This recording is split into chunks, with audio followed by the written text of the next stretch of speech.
নিম্নচাপের জেরে রাত থেকে দক্ষিণ চব্বিশ পরগনা জুড়ে টানা ভারী বৃষ্টি, উপকূল এলাকায় বৃষ্টির সঙ্গে রয়েছে দমকা হাওয়া। সরাসরি আপনাদের নিয়ে যাব আমাদের প্রতিনিধি গৌতম মণ্ডল রয়েছেন আমাদের সঙ্গে। গৌতম, এখন কি পরিস্থিতি আবহাওয়ার?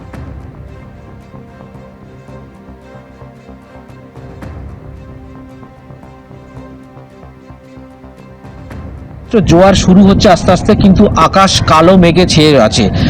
দক্ষিণ চব্বিশ পরগনা জেলা প্রশাসন এই যে পরিস্থিতির কথা মাথায় রেখে আজকের সমস্ত ছোট নৌকা এবং যে ভুটভুটি যেখানে থেকে যাত্রী পারাপার হয় বা ফেরি পরিষেবা, সেটা কিন্তু বন্ধ রেখেছে। এর মধ্যে নামখানা বেনুবন যে লঞ্চ পরিষেবা গঙ্গাসাগরে যাওয়া, সেটা বন্ধ রেখেছে। কিন্তু এই মুহূর্তে ভেসেল পরিষেবাটা চালু রাখা হয়েছে যাত্রী সাধারণের কথা মাথায় রেখে। আজ কমলা সতর্কতা আছে, যেটা আমরা দেখতে পাচ্ছি যে গতকাল রাত থেকে একদম দফায় দফায় বৃষ্টি চলছে, ভারী এবং মাঝারি। এখনো আকাশ মেঘলা আছে, আজকে দিনভর বৃষ্টির সতর্কতা আছে। এই যে টানা বৃষ্টি চলছে, তার ফলে এই যে সুন্দরবনে নদী এবং সমুদ্র বাঁধ, যেগুলো মাটির বাঁধ, যেটা প্রায় বেহাল অবস্থায় রয়েছে, সে প্রায় 500 কিলোমিটার, সেটা কিন্তু আস্তে আস্তে ভঙ্গুর হয়ে যাচ্ছে। আমরা একাধিক ছবি যেখানে দেখতে পাচ্ছি যে একদম গঙ্গাসাগরের সমুদ্র তট, সেখানে যেভাবে জলোচ্ছ্বাসের জেরে যে রাস্তা ছিল, গঙ্গাসাগরের কপিলমুনির যে তট, সেটা ইতিমধ্যেই ভাঙছিল গত কয়েক বছর ধরে। এবারেরও এই যে দুর্যোগ, সেখানে ব্যাপক ক্ষতিগ্রস্ত হয়েছে এবং বড় বড় ঢেউ, জলোচ্ছ্বাস আছড়ে পড়ছে সমুদ্র তটের থেকে একদম, এবং সেটা ভাঙতে শুরু করেছে, ইটের রাস্তাও ভাঙছে। এর পাশাপাশি একেবারে যদি দেখা যায় পাথর প্রতিমা, সেখানে দুর্বাচটিতে, সেখানে গ্রামে জল ঢুকছে।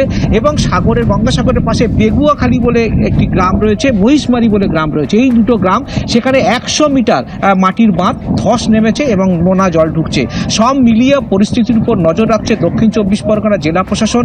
গতকাল গঙ্গাসাগরের ওই ভাঙন কবলিত এলাকায় গঙ্গাসাগর কোস্টাল থানার পুলিশ এবং বিডিওর পক্ষ থেকে গেছে প্রশাসন, তারা দেখেছে। এবং এই পরিস্থিতির মাঝে দাঁড়িয়ে আজকে দিনভর যেভাবে পরিস্থিতি, যেভাবে তার উপর পর্যালোচনা হবে এবং পরিস্থিতি যে কন্ট্রোল রুম খোলা হয়েছে বিভিন্ন ব্লক এবং এসডিও অফিসে, সেখান থেকে পুরো বিষয়টা মনিটর করা হচ্ছে। কুসুমিতা, ধন্যবাদ। একদিকে প্রধানমন্ত্রী আসছেন, তার সঙ্গে যেমন চাকরিহারা আন্দোলনকারী তারা দেখা করতে চান, অন্যদিকে ইতিমধ্যেই কালীঘাট পৌঁছে গিয়েছেন 2016 যে এসএসসি মহিলা যারা চাকরিহারা।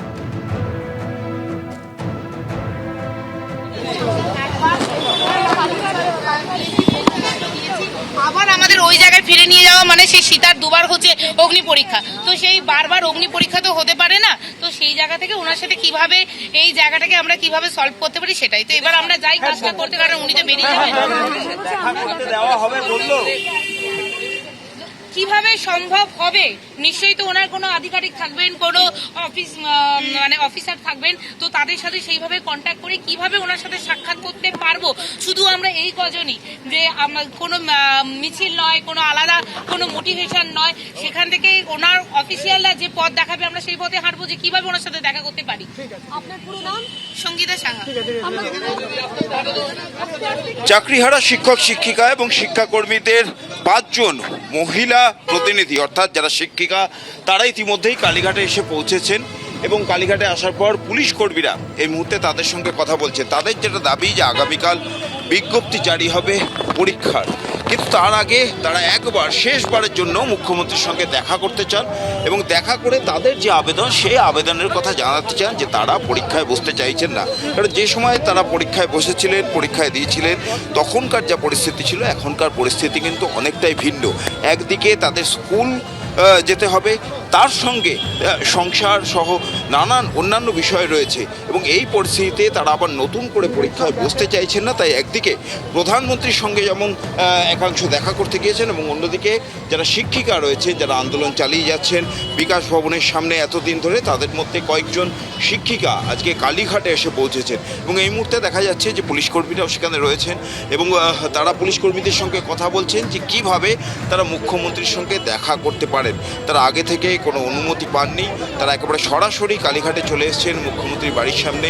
তারা মুখ্যমন্ত্রীর বাড়ির গলির সামনে যখন গাড়ি থামাতে গিয়েছিলেন, পুলিশ কর্মীরা আসেন, এসে তাদের গাড়ি একটু দূরে সরিয়ে নিয়ে যেতে পারলেন এবং এই মুহূর্তেই দেখা যাচ্ছে যে পুলিশ কর্মীরা রয়েছেন যারা মুখ্যমন্ত্রীর বাড়ির সামনে নিরাপত্তার দায়িত্বে থাকেন, তারা প্রত্যেকে এই শিক্ষিকাদের সঙ্গে কথা বলছেন এবং এই যে শিক্ষিকা, তাদের যেটা বক্তব্য যে তারা পরীক্ষা দিতে চাইছেন না। মুখ্যমন্ত্রীর আগের দিন যেটা ঘোষণা করেছেন যে তারা পরীক্ষার যে বিজ্ঞপ্তি সেটা জারি করবেন এবং সেই পরীক্ষার বিজ্ঞপ্তি দেওয়ার পর তাদেরকে পরীক্ষায় বসার জন্য অনুরোধ করেছেন মুখ্যমন্ত্রী, কিন্তু তারাও তাদের সেই অনুরোধ নিয়ে আজকে কালীঘাটে এসছেন যে মুখ্যমন্ত্রীর সঙ্গে একবার শেষবার দেখা করে তারা বলতে চাইছেন যে পরীক্ষায় বসা ছাড়া আর অন্য কোন উপায় আছে যে উপায় তারা তাদের চাকরি ফেরত পেতে পারেন।